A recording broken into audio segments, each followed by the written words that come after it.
Welcome to this video. It's going to kind of tackle a subject in trig, breaking down trig into small steps. So this is just how to recognize when do I use the sine ratio or when do I use the cosine ratio? Like, what's the difference? So if you're given a right triangle and you have a couple of the sides measured or with the measurements next to them and you have the reference angle, you have to make a decision. If you only have two of the sides labeled, you have to make a decision which trig ratio to use. So I'm just going to kind of break down how you know that. I have plenty of other videos about trig. Some of them smushes this together with a bunch of other, like the whole steps of how to solve a problem, but I figured it might be better to break it down. So just a quick review here of some things. Again, I have videos for all this stuff. Right triangle trig is based on SOHCAHTOA. This is the mnemonic device that reminds you that the sine uses the opposite and hypotenuse. The cosine uses the adjacent and the hypotenuse. And we're not going to talk about this today. The tangent uses the opposite and adjacent.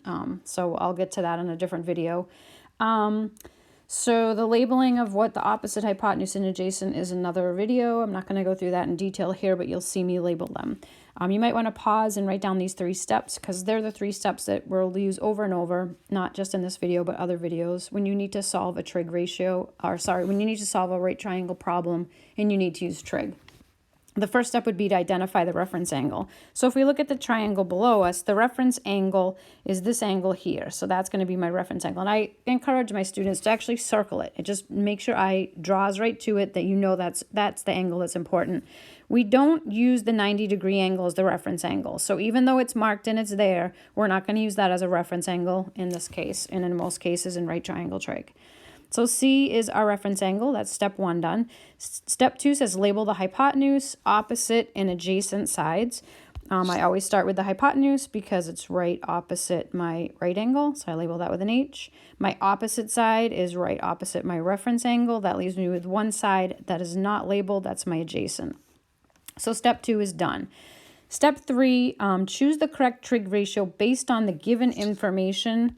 So we're actually going to look, we've labeled 3 sides, but which sides already had their measurements there. So if we look, the hypotenuse had its measure, and the adjacent had its measure. So if we go back to SOHCAHTOA, we can look at the that is opposite and adjacent, that is opposite and hypotenuse, not what we have.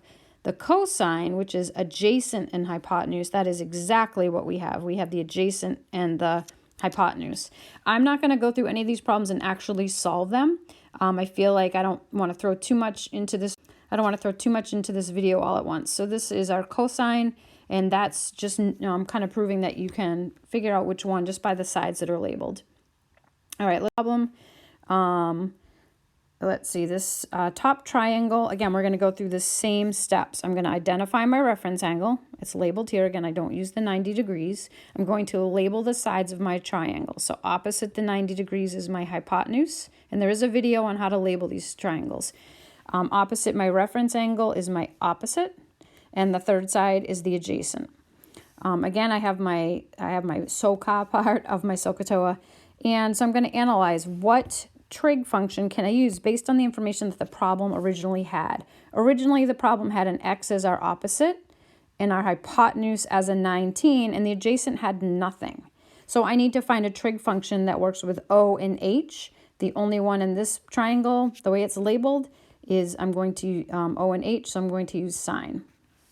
Again, there's more steps beyond this to actually solve this problem, but I go through that in a different video. All right, bottom triangle here, we are going to identify our reference angle, and that's step 1. Step 2 is to label the sides. So opposite the right angle is the hypotenuse. Opposite the reference angle is my opposite. And then the third side that I haven't labeled yet is my adjacent. Now I'm going to look at what did the diagram already have labeled before I started touching it.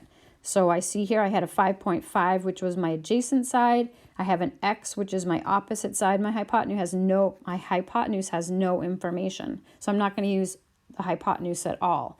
I need a trig function that works with O and A. And if I look up here at SOHCAHTOA, there is none. This is O and H. I don't have H. This is A and H. I don't have H. And this is a case where we would actually have tangent O and A. But again, that's just something to keep in mind. Last two problems, if you feel like hitting pause and trying to go through these each yourself and then hitting play to make sure you got it right, feel free. It's a good way to go about it. This top triangle, again, identify or circle the reference angle. Step 2, label the sides. Opposite the 90 is my hypotenuse. Opposite the reference is my opposite. Third side is my adjacent. Now we need to figure out which sides were actually labeled before I started writing all over it. This had a 16, that's my H. This had an X, that is my O. And I need to find a trig function that uses O and H. So it is so. And that means that I'm going to use the sine. Last one on the bottom, reference angle circled, labeling up. Opposite the 90 is our hypotenuse. Opposite the reference angle is our opposite. Third side is adjacent. When I go to analyze or look at the picture without all the marks I put on, I have need of a ratio that uses adjacent and hypotenuse because my opposite has no information. My adjacent and my hypotenuse means that I'm going to have to use the cosine ratio in order to solve this. And again, to go further in the solution, I need to actually set up an equation and solve it. But right now, this video is just focusing on how do I know when to use which trig function. I just thought it'd be easier to kind of break it down. So I hope that this helped.